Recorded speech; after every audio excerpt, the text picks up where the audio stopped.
السلام عليكم ورحمة الله وبركاته.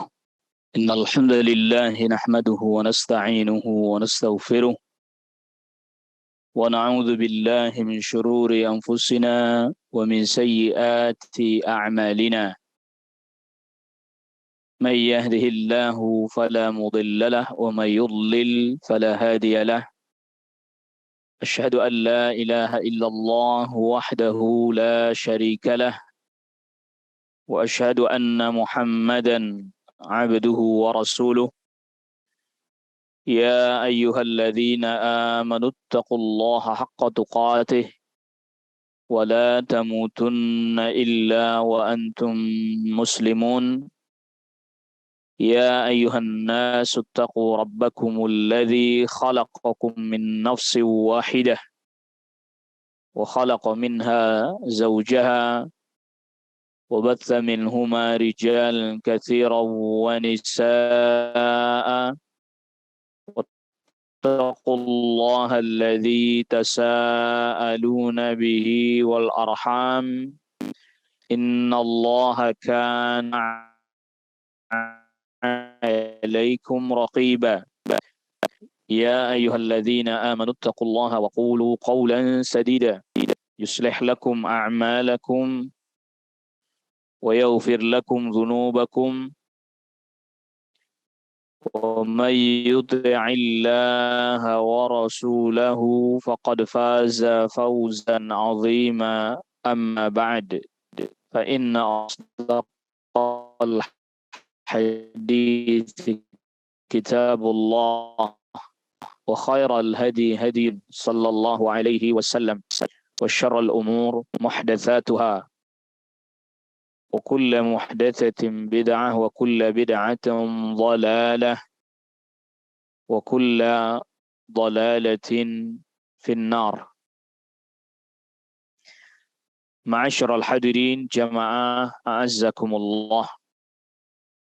Pada pertemuan kita di kesempatan pagi hari ini, kita melanjutkan pembahasan kita pada kitab Al-Kabair karya Al-Imam Al-Hafidh Al-Zahabi.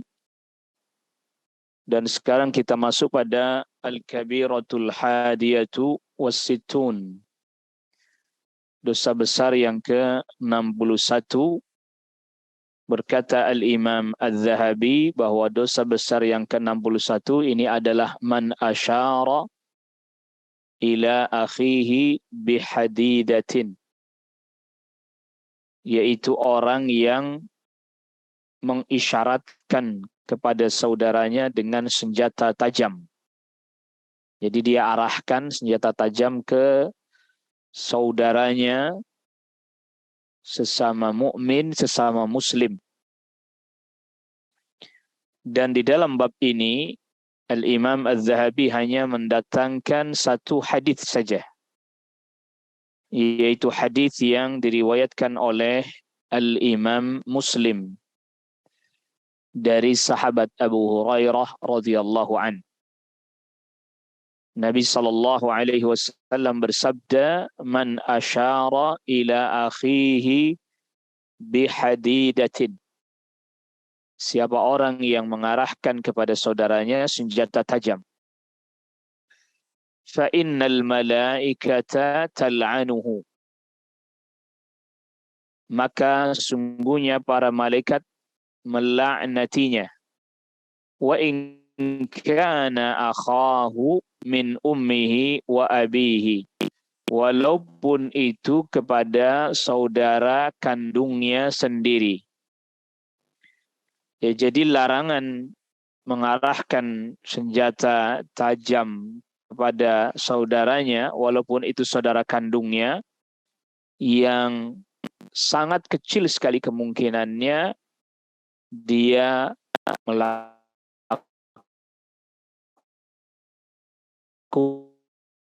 keburukan pada saudara kandungnya, bercanda saja, bergurau. Jadi orang bergurau, bercanda dengan mengarahkan senjata tajam kepada saudaranya, ini tidak diperbolehkan, nggak diperkenankan. Nah, sebenarnya ada hadis yang lain lagi, satu hadis lagi yang juga diriwayatkan oleh sahabat Abu Hurairah radhiyallahu an, dikeluarkan oleh Al-Imam Al-Bukhari dan Imam Muslim. Nabi SAW bersabda, la yushiru ahadukum ila akhihi bisilah. Janganlah salah seorang di antara kalian mengarahkan senjata ke saudaranya. Fa innahu la yadri la'alla syaitan yanzi' wa fil Bukhari yanzigh. Karena dia tidak tahu, bisa jadi syaitan menghiasinya atau membuat dia jadi membunuhnya. Jadi yanzi' fi yadihi, dalam bahasanya Rasulullah SAW, seolah-olah syaitan ngerebut senjata dari dirinya, lalu kemudian jadi menikam saudaranya. Fayaqau fi hufrati minan nar, maka dia pun terjatuh kepada lubang neraka. Jadi di dalam hadis ini terdapat larangan orang mengarahkan senjata tajam atau semisalnya. Ya kalau sekarang ya menodongkan senjata api, termasuk di dalamnya, kepada saudaranya sesama muslim, atau kemudian ya pada saudara kandungnya. Karena di dalamnya terdapat at-tarwi'. At-tarwi' itu artinya nakut-nakutin. Di sini ada perincian yang dijelaskan oleh para ulama. Apabila dia bergurau, bercanda, mengarahkan senjata itu kepada saudaranya, maka tetap hal itu dilarang. Tetap dilarang. Bercanda, tidak ada niat nakut-nakutin atau semisalnya. Tetapi kalau memang dia melakukan hal itu dalam rangka menakut-nakuti, maka ini bagian dari dosa besar. Jadi hanya bercanda-bercanda saja, main-main, sudah dilarang, sudah haram. Kalau dengan tujuan maksud dia arahkan senjatanya itu untuk nakut-nakuti, maka ini bagian dari dosa besar. Karena di dalamnya terdapat faedah, kita nggak boleh nakut-nakuti sesama muslim dengan diarahkan senjata, ditodongkan senjata, karena itu juga bisa menyebabkan kita membunuh dia. Maka tadi Nabi sabdakan, la'alla syaitan yanzi' fi yadih. Syaitan ada mengarahkan tangannya. Ada di antara para ulama yanzi' fi yadih yang mengartikan mengarahkan tangannya sehingga dia akhirnya membunuh saudaranya itu. Fayaqa'u fi hufratin minan nar, maka dia jatuh ke dalam lubang neraka, maksudnya dia membunuhnya, dan tentu itu adalah dosa besar yang lain lagi. Maka ini termasuk bagian dari langkah preventif, ya. Langkah preventif agar orang tidak main-main dengan senjata yang dia miliki. Canda-bercanda, dia main diarahkan golok misalnya. Kalau kayak sekarang ya senjata tajam, dan seterusnya. Tidak boleh. Ini diharamkan. Jadi kalau dia main-main bercanda saja sudah dilarang. Sudah dilarang. Apalagi kemudian dia memang melakukan hal itu sengaja, menakut-nakuti orang. Jadi kaum muslimin ini betul-betul dijaga keamanannya, ketentramannya oleh Allah Rabbul Alamin. Di antaranya tidak boleh ada orang yang berusaha menakut-nakuti dirinya dengan cara mengarahkan dan menodongkan senjata kepadanya. Bercanda dilarang. Memang dia melakukan hal itu karena memang untuk menakut-nakuti, dosa besar. Lalu kemudian syaitan mempengaruhi dia sehingga kemudian jadi membunuhnya, dosa besar yang lain lagi. Maka betul-betul dimuliakan kaum muslimin sehingga tidak diperkenankan seorang pun untuk menodongkan dan mengarahkan senjata kepada dirinya. Bercanda sudah dilarang, dengan sengaja menakut-nakuti itu termasuk bagian dari dosa besar. Jadi perlu kita ketahui bahwa kalau disebut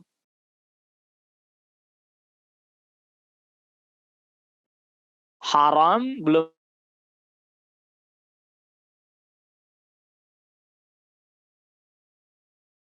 tentu masuk ke dalam bagian dari dosa besar.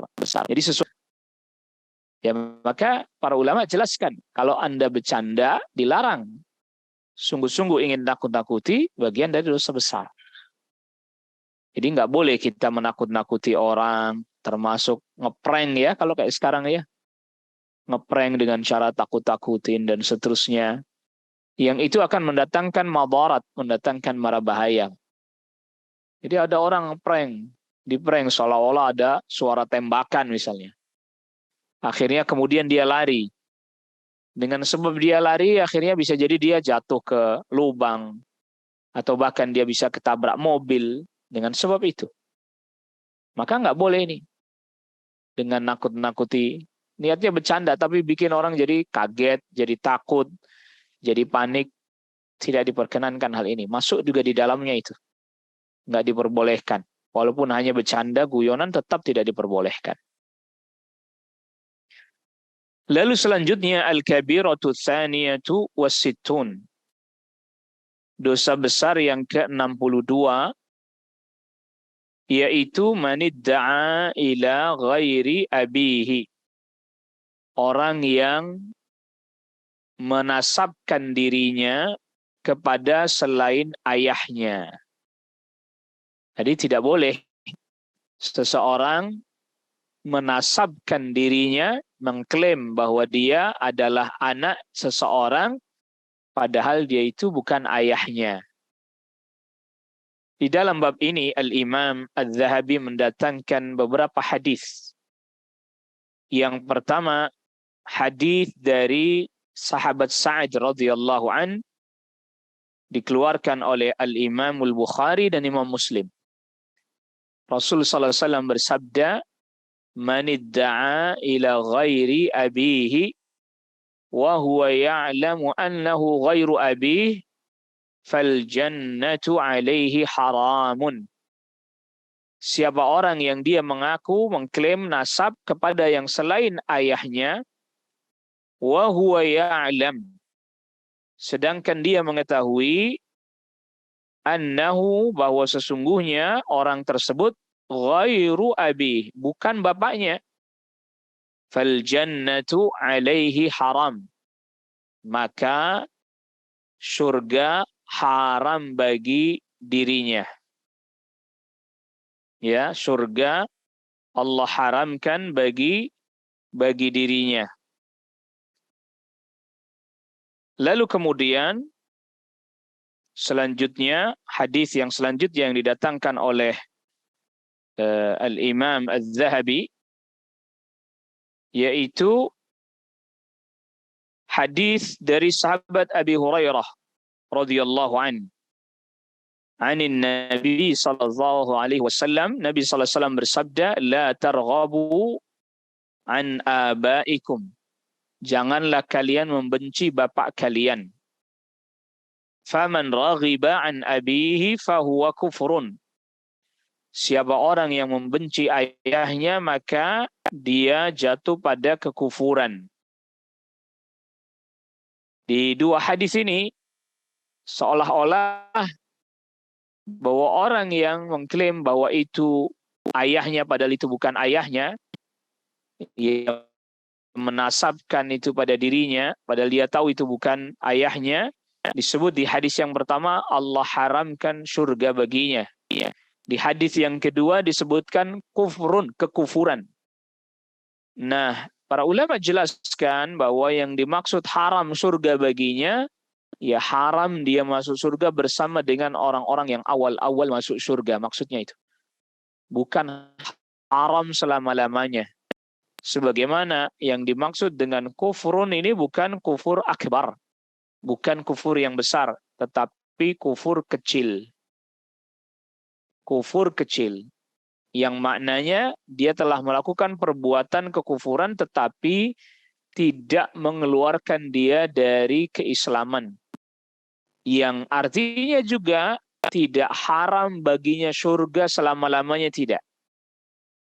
Maka disebut surga haram baginya, maksudnya dia tidak bisa masuk surga bersama dengan orang-orang yang awal-awal masuk surga. Karena dia harus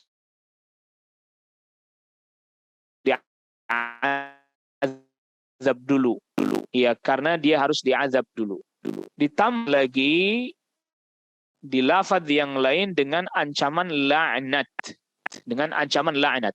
Rasulullah SAW bersabda, "Man idda'a ila ghairi abi", siapa orang yang dia mengklaim nasab kepada selain ayahnya, fa'alaihi la'natullah, maka laknat Allah atas dirinya.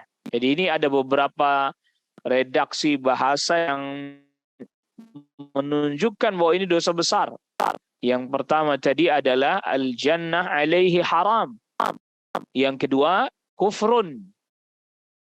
Yang ketiga, fa'alaihi la'natullah, maka bagi dirinya adalah laknatnya Allah subhanahu wa ta'ala. Karena tentu di dalamnya terdapat juga kebencian kepada orang tuanya. Ya, dia benci sama orang tuanya, sehingga dia tidak mau menasabkan dirinya kepada orang tuanya. Nah, ini nggak boleh, nggak diperkenankan. Nah, kalau dia tidak tahu, misalnya seperti ada orang yang mengangkat anak. Dia angkat anak, lalu orang tua angkatnya ini tidak menjelaskan kepada dia siapa sebenarnya dirinya, siapa sebenarnya ayahnya. Sehingga kemudian anak itu dinasabkan kepada dirinya, kepada sang bapak angkat itu. Anaknya nggak tahu. Ya, kalau begitu yang dosa adalah bapak angkatnya. Anaknya nggak tahu. Makanya kasih tahu, Pak. Ya, dia sudah baligh misalnya, kasih tahu. Begitu. Dan tidak boleh ya orang menghilangkan nasab seseorang. Tidak boleh bapak angkatnya menghilangkan nasab anak angkatnya dengan dikatakan misalnya bahwa dia itu adalah bin dirinya, padahal bukan. Ini tidak boleh. Tidak diperkenankan. Kalau anaknya sudah tahu tetapi masih saja dia menisbatkan dirinya kepada bapak angkatnya ini, maka dia termasuk ke dalam ancaman ini. Kalau anaknya tidak tahu, maka tidak masuk ke dalam ancaman ini. Bapak angkatnya yang kemudian masuk ke dalam ancaman ini. Tapi setelah anaknya itu tahu, tapi dia tetap menisbatkan dirinya kepada yang bukan ayahnya, maka dia masuk ke dalam ancaman ini. Oleh karena itu, satu ketika sahabat Ali bin Abi Thalib radhiyallahu an, ketika beliau menjadi khalifah, berkhutbah. Seorang tabi'in, Yazid ibn Syarik, meriwayatkan.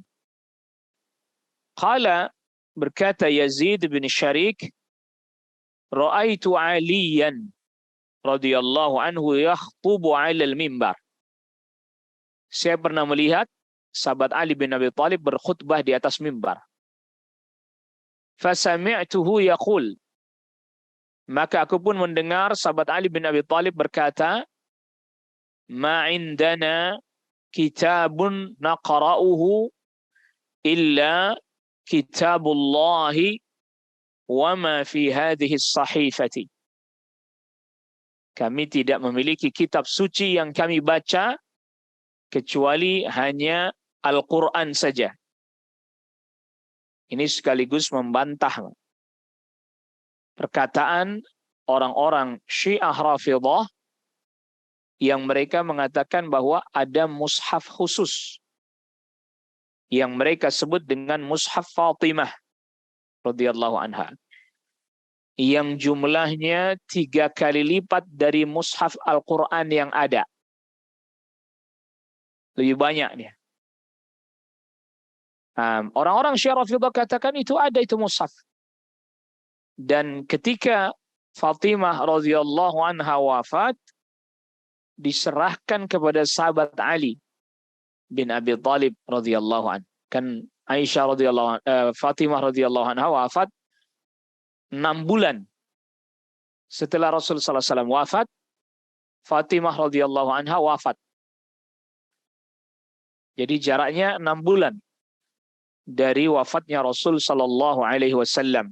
Jadi kalau Rasul sallallahu alaihi wasallam wafat di bulan Rabiul Awal, maka berarti Ar-Rabi' Ats-Tsani, Jumada Al-Ula, Jumada Ats-Tsaniyah, Rajab, Sya'ban, Ramadan. Fatimah radhiyallahu anha wafat. Di tahun yang sama, yaitu tahun 11 Hijriyah. Nah, orang-orang Syiah Rafidhah katakan bahwa mushaf Fatimah itu diwaris kepada sahabat Ali bin Abi Thalib radhiyallahu anhu, suaminya. Dan itu sempat beredar berita itu. Makanya sahabat Ali bin Abi Thalib radhiyallahu anhu menegaskan, "Ma indana kitabun naqra'uhu illa kitabullah." Tidak ada kitab suci yang kami baca kecuali kitabullah, itu Al-Quran. Nggak ada. Mushaf Fatimah itu tidak ada. Wa ma fi hadhihi as-sahifah, dan juga apa yang saya catat di lembaran ini.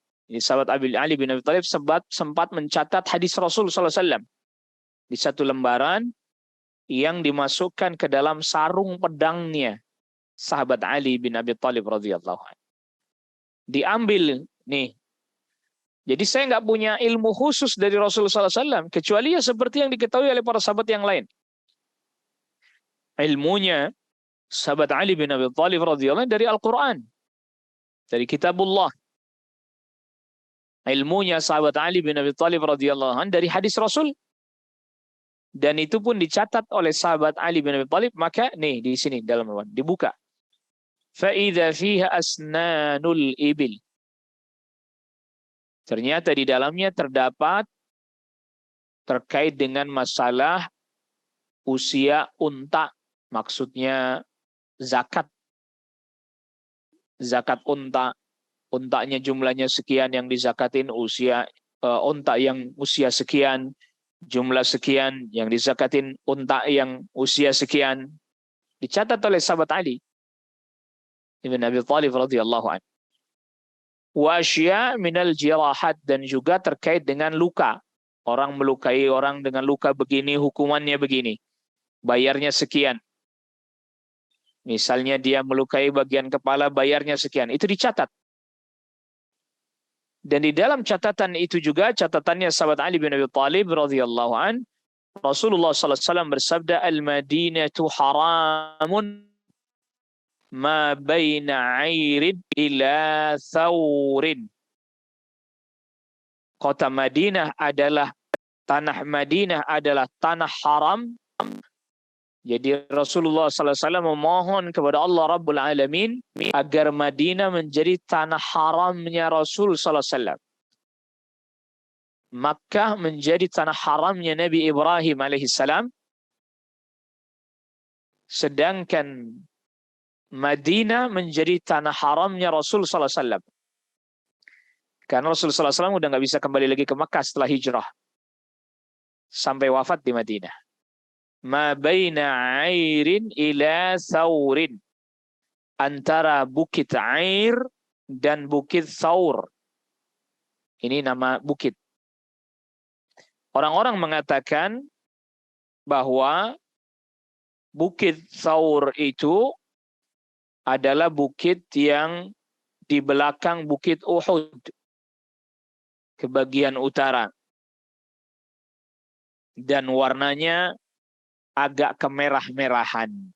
Nah, mungkin kalau di antara kita sempat berangkat umrah, ada satu bukit di belakang Uhud, itu agak kemerah-merahan. Jadi ada 2 bukit sebagai tanda bahwa kota Madinah di antara 2 bukit itu, yaitu Air dan Thawr. Lalu Rasulullah SAW sabdakan, "Faman ahdatha fiha hadathan aw awa muhdithan." Siapa orang yang memunculkan satu hal yang bertentangan dengan syariat. Jadi ahdatsa fiha hadatsan memiliki dua makna.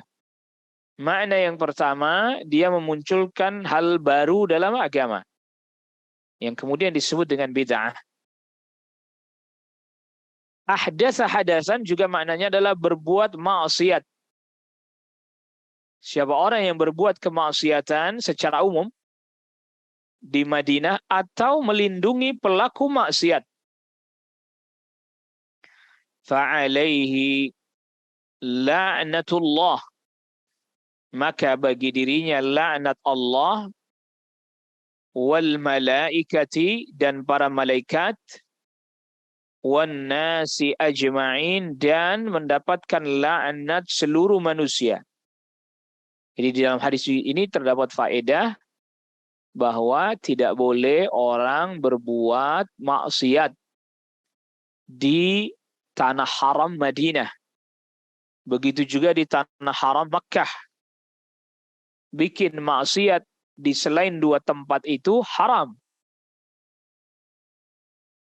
Tapi mengerjakannya di dua tempat tersebut makin berat keharamannya. Makanya ya orang mau berangkat haji, mau berangkat umrah, juga harus belajar tentang ahkamul haram. Hukum-hukum yang terkait dengan tanah haram. Haram yang dimaksud sini adalah yang dimuliakan. Dibacanya pendek, haram. Tapi kalau haram yang berarti dilarang, haram. Ini makanan yang haram. Panjang roknya. Ya, kita terjemahan bahasa Indonesia haram gitu. Ya, jadi berbuat kemaksiatan, termasuk juga berbuat kerusuhan di tanah haram, ini dosanya lebih besar dibandingkan berbuat maksiat di selain tanah haram. Dia bikin maksiat, apalagi dia berbuat kesyirikan, dia bikin hal baru dalam agama yang tidak ada datang dari Rasulullah SAW, dia mendapatkan laknat dari Allah, para malaikat, dan seluruh manusia. Bahkan Rasul sabdakan, la yaqbalullahu minhu yawmal qiyamati sarfan wala adla. Allah tidak akan menerima darinya ibadah yang fardu dan juga ibadah yang sunnah. Jadi di antara para ulama ada yang memaknai as-sarf, maknanya adalah at-taubah wa qila an-nafilah. Jadi enggak diterima taubatnya, tidak diterima ibadah sunnahnya. Al-adl artinya al-fidyah. Wa qila al-fariḍah, tidak diterima tebusan. Tidak diterima juga ibadah fardu. Artinya sah ibadahnya, tapi tidak diterima oleh Allah. Allah tidak ridai dia. Dia hati-hati ini. Orang berangkat umrah, bikin maksiat. Ya, itu ibadah umrahnya bisa tidak diterima, Pak. Haji, lalu dia bikin maksiat di tanah haram, bisa tidak diterima. Termasuk di antara maksiat, kezaliman juga nggak boleh. Berbuat kezaliman di tanah haram. Nipu orang, bohongin orang. Ya, jemaah haji diajak untuk cium hajar aswad, tahu-tahu diminta bayaran. Nah, ini nggak boleh. Termasuk desek-desekan untuk cium hajar aswad, nggak boleh ini. Tanah haram. Lagi pula mencium hajar aswad bukan bagian daripada rukun haji ataupun umrah ataupun tawaf, tidak. Ini kita nih kadang kalau yang tidak tahu prioritas, akhirnya kemudian maksain diri. Mau cium hajar aswad dengan cara misalnya ya tadi, dia sikut orang, dia zalimi orang, dan seterusnya. Ini justru malah berpotensi menjadikan ibadah haji dan ibadah umrahnya tidak diterima oleh Allah Rabbul Alamin. Na'udzubillah. Sallallahu alaihi. Makanya hati-hati ini, ya, mesti belajar dia. Zimmatul muslimina wahidah. Tanggung jawab kaum muslimin itu satu. Yas'a biha adnahum, yang paling rendah dia juga mempunyai tanggung jawab yang sama. Maksudnya begini. Muslim dengan muslim yang lain, dia nggak boleh menzalimi, nggak boleh melanggar perjanjian. Maka apabila ada satu muslim bikin perjanjian, berlaku untuk muslim yang lain. Misalnya contoh, ada orang kafir masuk negeri kaum muslimin. Ada satu orang muslim yang menjamin keamanannya. Maka semua kaum muslimin yang ada di negeri itu harus ikut menjamin keamanannya orang ini juga. Itu yang Rasul maksudkan, zimmatul muslimina wahidah.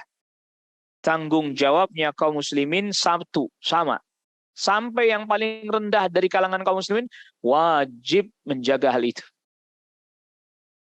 Itulah mengapa kemudian Rasulullah SAW bersabda, man qatala mu'ahadan lam yarah raihatal jannah. Ada orang muslim membunuh orang kafir yang telah terikat perjanjian damai atau telah dijamin keamanannya oleh sebagian kaum muslimin lain, lalu dibunuh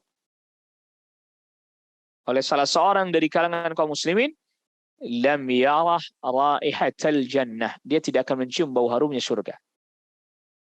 Itu maknanya dosa besar. Artinya dia bisa masuk surga tapi belakangan, tidak bisa bersama dengan yang awal-awal masuk surga. Jadi kalau sudah mengikat perjanjian nggak boleh dibunuh itu orang, nggak boleh. Sudah ikat perjanjian, maka semua kaum muslimin bertanggung jawab untuk menjaga itu. Faman akhfara musliman, maka siapa orang yang melanggar perjanjian. Akhfara ini melanggar perjanjian dengan seorang muslim, melanggar komitmen dengan seorang muslim. Artinya ketika misalnya ada orang masuk negeri kaum muslimin dijamin oleh seorang muslim, A misalnya. Si B ngelanggar, membunuh. Itu sama saja dia melanggar perjanjiannya muslim yang A ini. Sama saja dia merusak perjanjiannya muslim yang A ini. Yang Rasul sabdakan, faman akhfara musliman, siapa orang yang melanggar perjanjian dengan seorang muslim, fa'alaihi la'natullah, maka atas dirinya laknat Allah, wal malaikati, dan para malaikat, wan nasi ajma'in, dan seluruh manusia. Yang nggak boleh. Kalau sudah diberikan jaminan perjanjian, nggak boleh. Sebagaimana ketika Rasulullah SAW keluar dari kota Makkah berdakwah ke Taif. Niatnya Rasulullah SAW hendak mencari tempat untuk hijrah. Kan ternyata orang Taif tidak menerima dakwahnya Rasulullah SAW. Akhirnya Rasulullah SAW pulang. Mau masuk kota Makkah, kata sahabat Zaid bin Harithah yang mendampingi Rasulullah SAW pada saat itu, beliau berkata kepada Rasulullah SAW, Rasul, gimana kita masuk kota Makkah? Kita sudah keluar. Mereka bisa berbuat sesuatu yang mereka suka kepada Anda, wahai Rasul. Maka Rasulullah SAW meminta jaminan keamanan kepada seorang kafir. Dia belum masuk Islam. Bahkan tidak masuk Islam. Jubair bin Mut'im. Kepada Jubair bin Mut'im. Yang lalu kemudian diberikan jaminan keamanan. Iya. Jadi ini boleh minta jaminan keamanan kepada orang kafir apabila dibutuhkan dan tidak ada persyaratan yang menyelisih aturan syariat. Mut'im bin Adi, afwan. Yang benar adalah Mut'im bin Adi. Akhirnya diberikan jaminan keamanan oleh Mut'im bin Adi, Rasulullah SAW. Mut'im bin Adi berkata, termasuk kepada Abu Jahal, kalau engkau mengganggu dia, engkau sama saja menyakiti saya. Nah, kaum muslimin harusnya lebih-lebih lagi. Harusnya seperti ini. Kalau ada muslim lain sudah ngikat perjanjian, dengan contohnya misalnya tadi orang kafir masuk ke negeri kita, ya nggak boleh diganggu. Sebagai duta besar misalnya kan, nggak boleh diganggu. Kalau itu berarti terikat perjanjiannya. Lalu kemudian, وَمَنِ ادَّعَى إِلَى غَيْرِ أَبِيهِ. Siapa orang yang dia mengklaim nasab kepada selain ayahnya.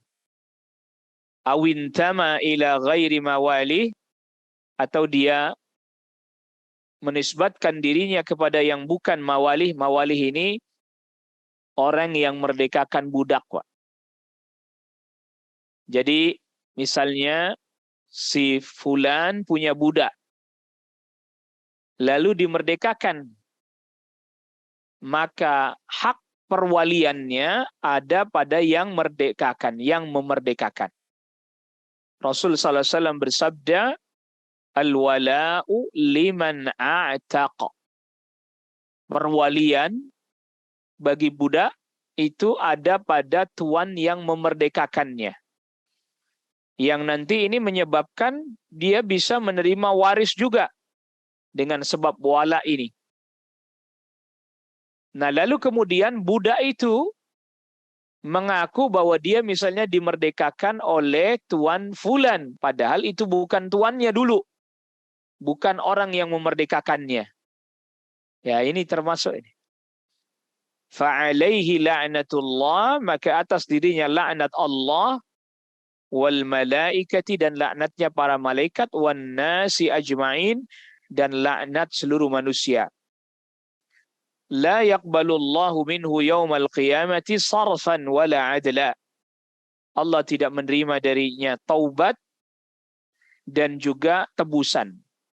Sebagian para ulama katakan, kalau di hadis disebut tidak menerima tebusan, tidak menerima taubat, artinya dia taubat sekalipun harus diazab dulu di neraka. Dia taubat sekalipun dia harus apa? Diazab dulu di neraka. Tapi tetap nanti diangkat masuk surga. Jadi kalau ada hadis yang mengatakan tidak diterima darinya sarfan wala adla, itu berarti hukumannya dia harus diazab dulu, walaupun dia udah tobat. Harus diazab dulu, lalu kemudian Allah angkat dia dari neraka, Allah masukkan surga. Tapi dia harus diazab dulu.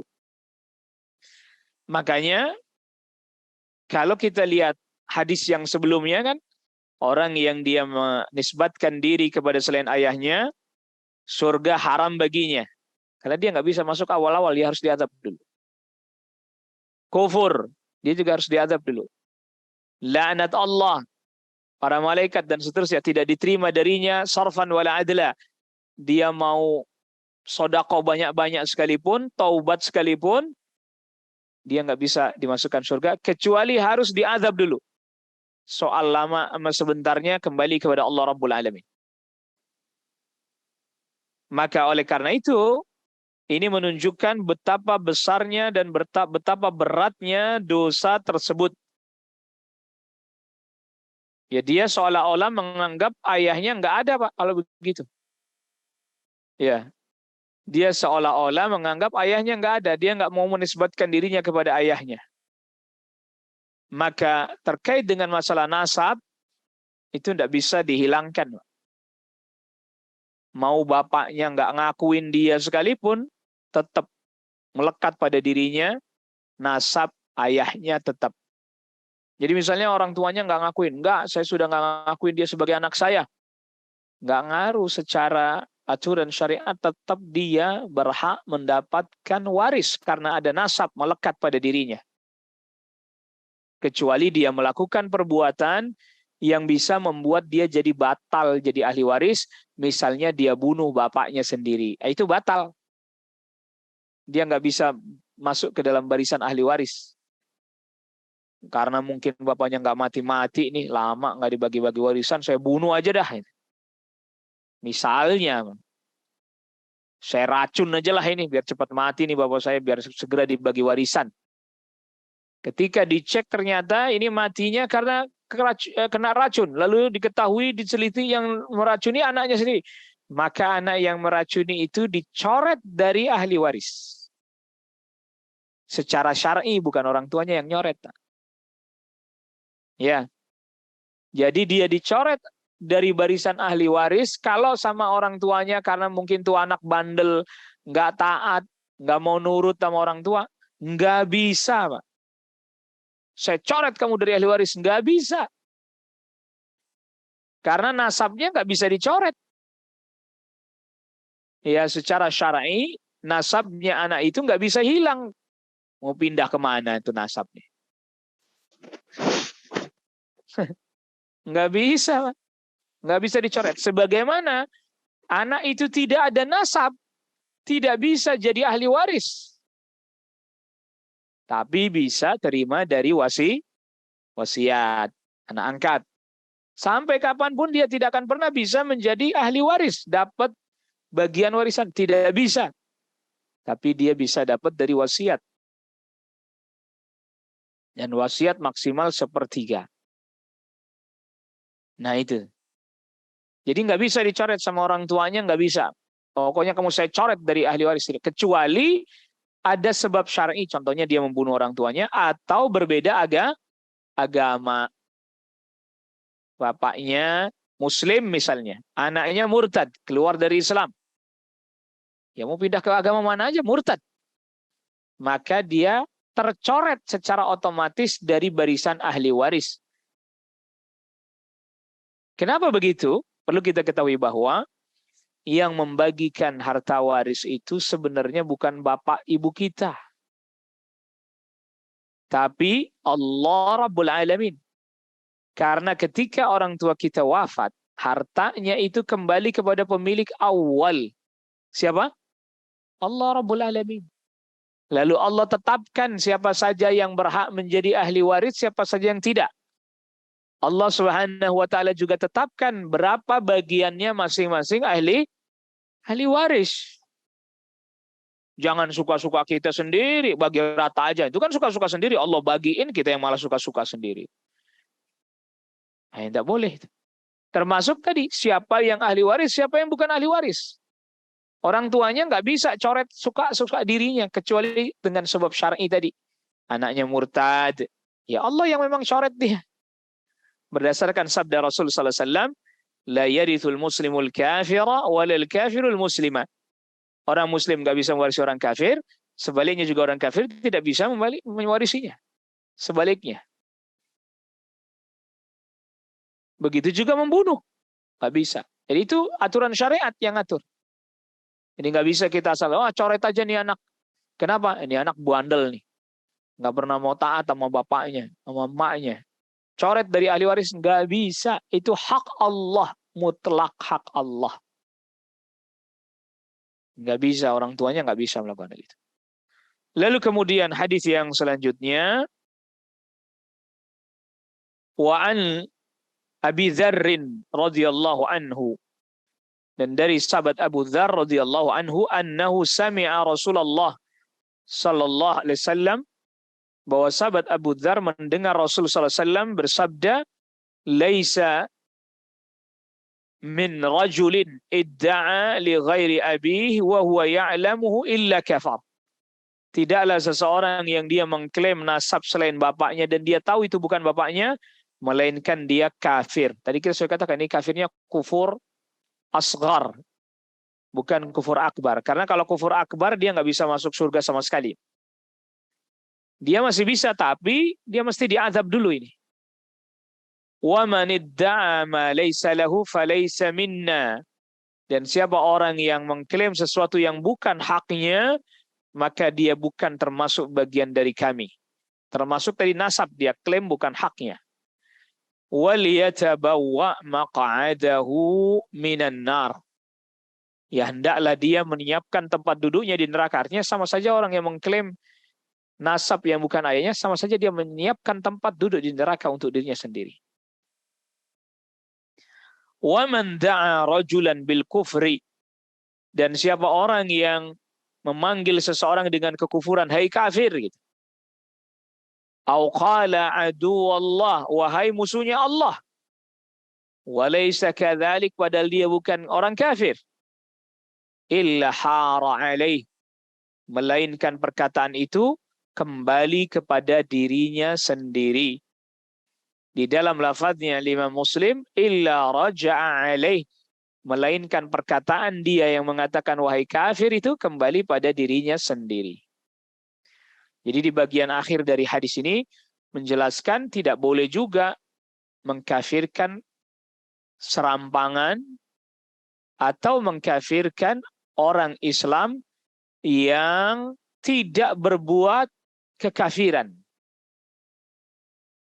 Ya, nggak boleh. Di dalam akidah Ahlus Sunnah wal Jamaah, pelaku dosa besar, zina misalnya, mencuri misalnya, selama dia tidak meyakini bahwa dosa besar itu boleh dikerjakan, halal dikerjakan, maka dia tidak keluar dari Islam. Sebesar apapun dosanya. Kecuali dia berbuat kesyirikan, lalu sampai wafatnya syirik besar, sampai wafatnya dia tidak bertobat, bahaya itu. Dia bisa keluar dari keislamannya. Jadi dosa besar dikerjakan oleh orang Islam, sebesar apapun, bahkan dia nggak taubat dari dosa besar itu, tidak dikeluarkan dari keislamannya. Tidak dikafirkan, maknanya tidak dikeluarkan dari keislamannya. Selama dia tidak meyakini bahwa dosa itu boleh. Tapi kalau dia meyakini dosa itu halal dia kerjakan, keluar dia dari keislaman. Mencuri itu halal. Berzina itu halal. Ini tidak bisa ditolerir ini. Dia disuruh taubat, yang artinya dia baca syahadat masuk Islam lagi. Kalau tidak dia bisa keluar dari keislaman. Nah, apabila seseorang misalnya dia keluar dari keislaman, kita jelas keluar dari keislaman dengan sebab perbuatan yang jelas. Contohnya tadi misalnya dia meyakini mencuri itu halal. Kita jadi wajib malah mengkafirkan dia, Pak. Bagian daripada konsekuensi keislaman kita, kita wajib mengkafirkan dia. Gitu ya. Jadi jangan terus kemudian, ya itu mau urusan dia. Nggak bisa, kita katakan, wah bisa. Kafir ini orang kalau emang dia meyakini itu. Apalagi dalam perkara yang jelas-jelas, seperti haramnya mencuri itu perkara jelas terang, Pak. Haramnya berzina, itu orang Islam mana juga tahu itu haram, Pak. Masa yang orang Islam aja tahu zina haram, masa yang orang Islam kagak tahu? Iya kan? Bahasa kitanya sebelangsak-belangsaknya orang Islam, sebader-badernya orang Islam tahu zina itu apa? Haram, tahu. Enggak usah pakai ngaji serius juga tahu itu. Kagak pernah ikut ngaji juga tahu zina itu haram. Enggak usah pakai ikut ngaji juga tahu. Zina haram, haram tahu deh. Tapi dia kemudian meyakini dan mengatakan zina itu halal. Ini keluar dari keislaman. Dan kita wajib mengkafirkan dia. Ingat itu. Kok wajib, Pak Ustadz? Iya, karena dia telah menetapkan hukum yang bertentangan atau bahkan membatalkan hukum Allah. Hukum Allah itu dia batalin sama dia. Udah melampaui hak Allah itu. Dia batalin. Allah bilang haram, dia bilang halal. Kan itu berarti sama saja dia membatalkan hukum Allah. Makanya dia dikafirkan gitu. Jadi di dalam Islam, ini perlu kita pahami. Di dalam Islam, kita ada satu perbuatan yang tetap harus kita kerjakan dan itu bagian dari konsekuensi keislaman. Yaitu apa? At-takfir, mengkafirkan. Tetapi tidak serampangan. Misal contoh, Pak. Yahudi dan Nasara, Pak.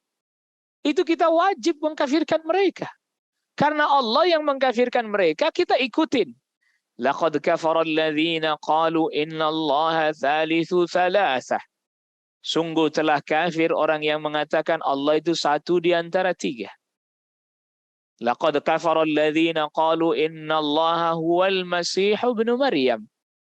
Sungguh telah kafir orang yang mengatakan Allah itu ya Isa al-Masih. Itu terangkan tuh ayat. Nah, udah terang jelas lalu dia bilang Nggak boleh kita bilang Nasara kafir. Nggak boleh kita bilang Yahudi kafir. Nggak boleh. Justru dia yang bilang nggak boleh, dianya yang bisa kafir, Pak. Dianya yang bisa kafir karena dia sama saja membatalkan ayat yang tadi kita bacakan. Allah Subhanahu wa taala berfirman, ya udahlah kalau misalnya itu dalil kejauhan karena di dalam suratul Maidah dia nggak tahu, nggak ngerti, pindah geser ke surat Lam Yakunil. Masa iya orang Islam kagak ngerti Lam Yakunil, Pak? Ya tadi sembelangsak-belangsaknya bocah dulu ngaji Lam Yakunil mah hafal. Cuman artinya bisa jadi kagak tahu juga ya. Itu dia masalahnya. Lam yakunil ladzina kafaru min ahlil kitab wal musyrikin, masih ingat kan Allah firmankan innal ladzina kafaru min ahlil kitab wal musyrikin fi nari jahannam. Mereka di neraka jahannam. Sesungguhnya orang kafir dari kalangan ahlul kitab Yahudi dan Nasara dan musyrikin yang selain Yahudi dan Nasara, mereka kafir di neraka jahannam. Khalidina fiha, kekal selama-lamanya di dalamnya. Ulaika hum syarrul bariyah, mereka seburuk-buruknya manusia. Tuh, ayat jelas. Bukan saya yang ngajarin ngafir-ngafirin, enggak. Kita cuma ngikutin Allah Rabbul Alamin. Allah Rabbul Alamin katakan Yahud Nasara kafir, kita katakan begitu. Datang manusia di abad 21 seolah-olah lebih bijaksana dibandingkan Allah Rabbul Alamin. Sedangkan Allah Al-Hakim yang maha bijaksana, dia berkata, jangan Anda mengkafirkan Yahudi Nasara. Lah yang kafirkan Yahudi Nasara Allah Rabbul Alamin. Dia bawain hadis ini, siapa orang yang mengatakan kafir, maka kembali pada dirinya sendiri. Kalau itu tidak hak orang muslim, baik-baik, nggak bikin kekafiran, kita bilang kafir, ya kagak boleh lah Pak.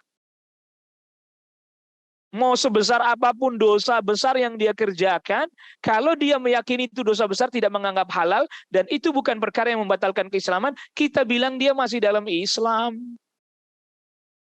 Pezina, dia berzina. Dia kadang sholat, kadang zina, kadang sholat, kadang zina. Dulu disebutnya STMJ ini, Pak. Sholat terus, maksiat, jalan aja terus. Dia sholat juga, zina juga misalnya. Atau kadang sholat, kadang enggak. Lalu zina. Kita nggak keluarin dia dari Islam. Zina haram. Haram. Terus kenapa kamu zina? Ya bagaimana lagi? Hobi sih misalnya. Misalnya dia jawab begitu, saya nggak bisa mengendalikan hawa nafsu saya.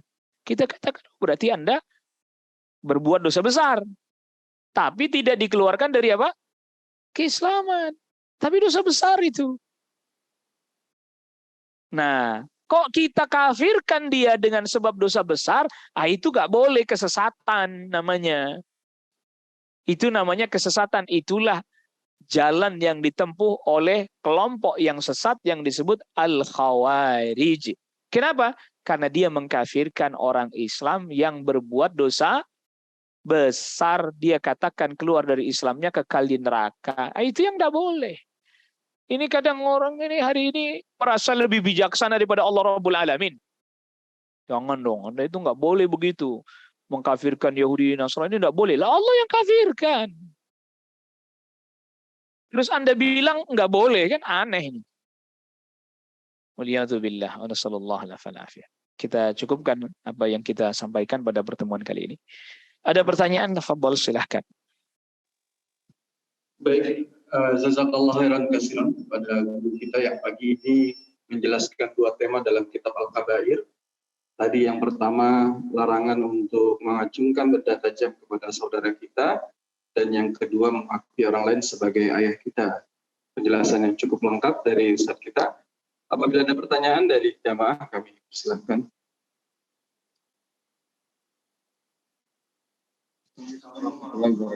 Waalaikumsalam warahmatullahi wabarakatuh. Cepat sekali topiknya Pak Ustadz. Pekan depan itu saya diminta tolong untuk melakukan lamaran, Ustadz. Ya. Nah, kemudian saya tanya-tanya, ternyata kalau mempelai wanitanya itu ayah kandung istilahnya di Jakarta. Ayah angkatnya di Jakarta, ayah kandungnya di Sumatera. Ya. Nah, kemudian saya tanya-tanya, mereka bilang begini, mengenai ayah kandung jangan ditanya-tanya. gitu kan, ke saya. Nah, pertanyaannya terkait dengan fikih pernikahannya, apakah saya boleh melamarkan sang wanita lewat ayah angkatnya? Itu yang pertama. Yang kedua, apakah saya boleh menanyakan nasabnya? Nah, karena saya khawatir sang anak ini tidak mau menisbahkan ke ayah kandungnya itu, tapi maunya ke ayah angkatnya. Demikian. Nah, iya. Islam sangat menjaga sekali terkait dengan nasab ya.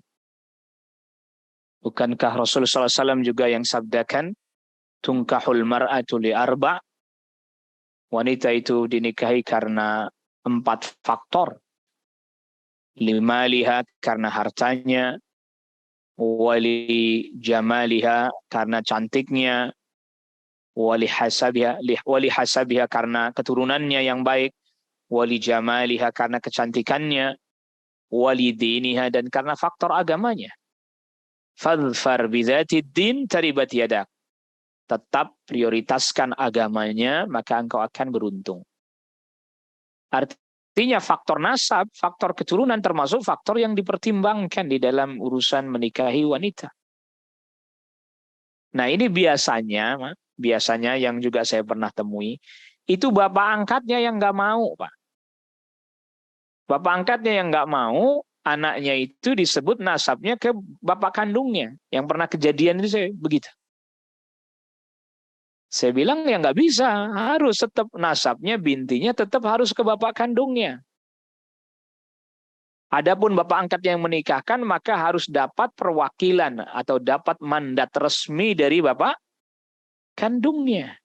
Harus dapat mandat resmi. Baik secara perkataan misalnya, tolong nikahkan putri saya. Maka dia pun harus mengatakan nanti, saya nikahkan engkau dengan si Fulanah binti Fulan yang bapak kandungnya telah berwakil kepada saya. Tuh, sampai apal Pak saya Pak. Nah, sering diundang akad nikah jadi sampai apal, sampai penghulu sampai apal saya. Iya, bukan. Disangka berulang-ulang gitu. Sampai apal diundang, Ustaz diundang suruh ini hadirin akad nikah sampai apal, akhirnya saya jadi apal itu. Dia harus katakan begitu. Yang telah berwakil kepada saya bapak kandungnya, walinya, bapak kandungnya yang bernama Fulan ibn Fulan. Harus. Jadi kalau umpamanya jangan tanya-tanya, lo ada apa ini? Bagaimana satu rumah tangga akan jadi harmonis ketika dimulai dengan sesuatu yang disembunyikan, ada yang diumpetin. Jadi pertanyaan itu. Ya, jadi pertanyaan diumpetin, kenapa harus diumpetin? Kenapa harus disembunyikan? Makanya ya Bapak tetap saya kalau memang diminta itu menjadi wakil dari keluarga untuk melamarkan, ya sampaikan. Ini harus ditanya, harus jelas, harus clear. Saya nggak bisa kalau begini. Atau ya silahkan yang lain aja yang diminta untuk mewakili bicara, jangan saya. Karena memang ini perkara yang bagian harus ditanyakan. Siapa bapaknya? Kalau ada bapak kandungnya, oh ada bapak kandungnya, ada masih hidup. Ya, berarti dia walinya kan? Bapak angkatnya nggak bisa jadi wali. Kecuali tadi hanya sebagai wakil saja dari walinya. Tetap harus ditanyakan. Karena nanti khawatir, kalau memang ternyata seperti yang tadi dipersangkakan atau yang disebutkan, bahwa anaknya yang nggak mau bernasab, bahaya nih pernikahan, dia tahu, tidak ada yang disembunyikan, yang secara syar'i bisa tidak sah itu apa? Pernikahannya. Makanya pernikahan, diantara hikmah pernikahan juga kan adalah untuk menjaga nasab. Makanya dilarang berzina, agar jelas nasab itu jelas. Ini anaknya siapa. Begitu. Nah kalau pernikahan justru malah dimulai dari menyembunyikan nasab, gimana nanti ini ke belakangnya? Nanti punya anak, anaknya dinasabkan kepada kakeknya yang bukan semestinya misalnya kan, yang bukan kakeknya. Akhirnya dia akan bohong terus sepanjang hidupnya. Kalau dia tahu ya, dia sudah tahu ya. Dia akan berbohong terus sepanjang hidupnya. Nauzubillah. Nasallallahu alaihi wasallam.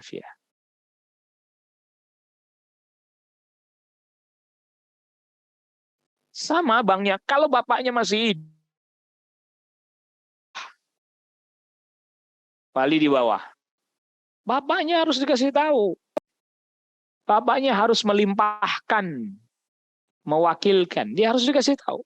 Kecuali dia sudah wafat, sakit-sakitan sehingga tidak bisa hadir. Itu pun tetap harus diminta. Telepon minimal. Pak, ini nanti. Oh ya, saya wakilkan sama anak laki-laki saya misalnya. Kakaknya dia. Boleh kalau begitu. Ya, boleh. Kalau memang karena ada uzur nggak bisa hadir. Namun wali utamanya tetap ayah kandungnya. Wallahu a'lam. Baik, jazakallah khairan katsiran. Ada lagi satu pertanyaan lagi Ustaz ya. Afadhal.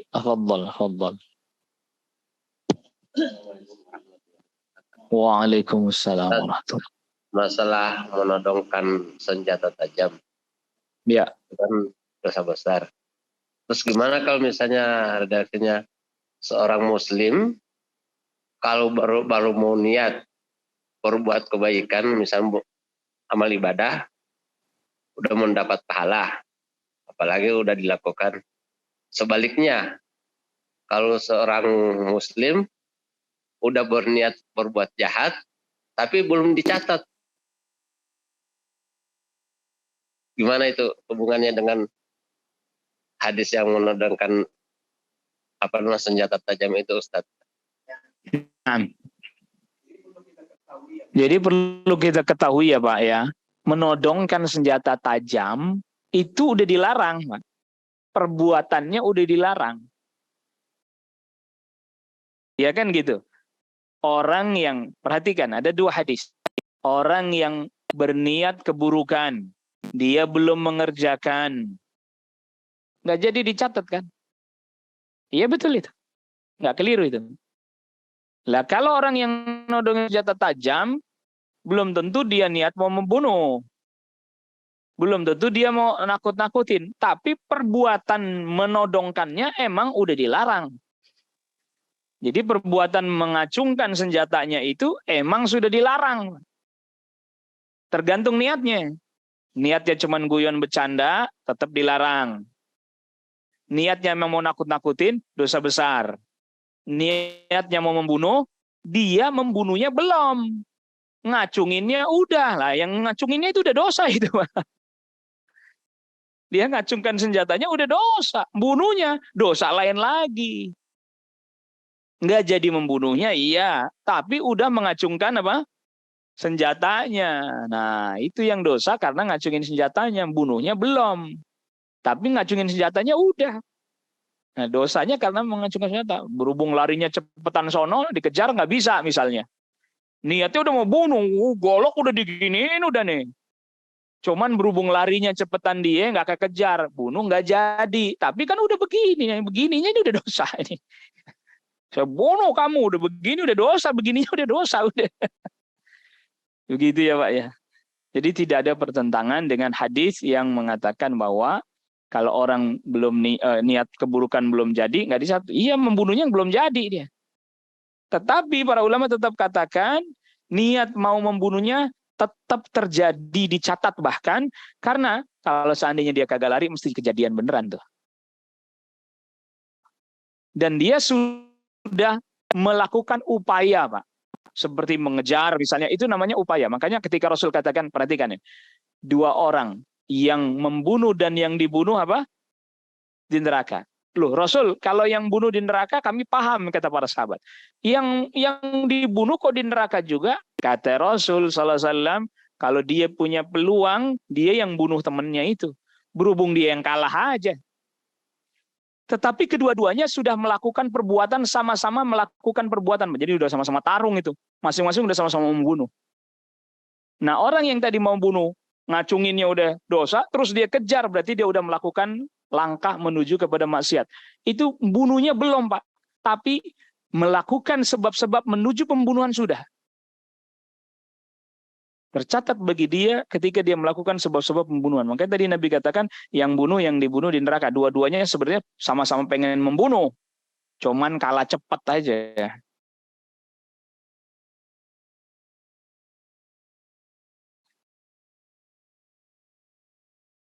Ya bertobat, alhamdulillah, Pak. Allah hapuskan. Ya. Kecuali ada kayak tadi harta yang diambil dan seterusnya, itu lain lagi ntar ceritanya.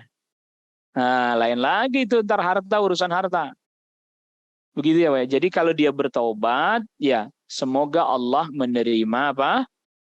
Taubatnya. Kita kan cuma bisa bilang begitu. Urusan Allah terima itu urusan Allah Rabbul Alamin. Semoga Allah terima apa? Taubatnya. Nah, adapun tadi memang sebagian para ulama itu terkait dengan masalah yang tidak diterima itu kan pembahasan yang belakang ya, Pak ya.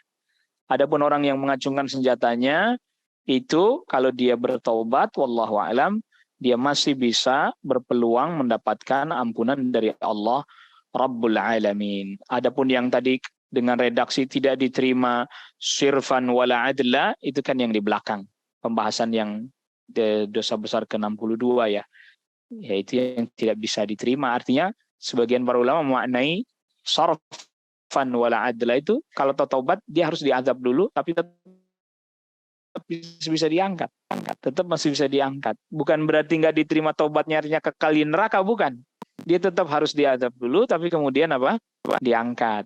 Nah, ini yang harus kita bedakan, Pak. Ada yang dimaksud tidak diampuni itu ada dua macam. Ada dua macam.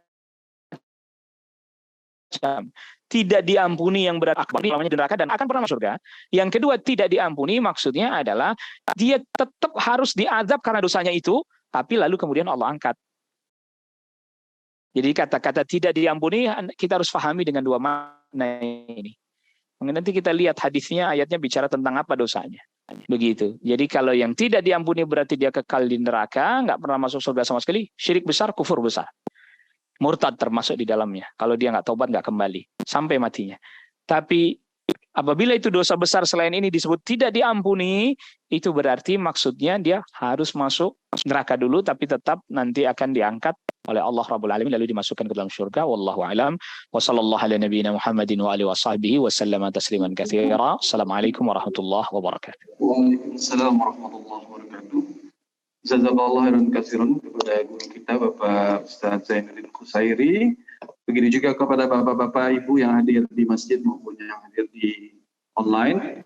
Alhamdulillah kajian-kajian selama ini di Masjid Syuhada sudah ada rekamannya di YouTube channel Masjid Syuhada Lodan. Silahkan bapak-bapak lihat ada rekamannya di YouTube. Subhanallahumma wa bihamdika, la ilaha illa anta astaghfiruka wa atubu ilaik. Assalamualaikum warahmatullahi wabarakatuh.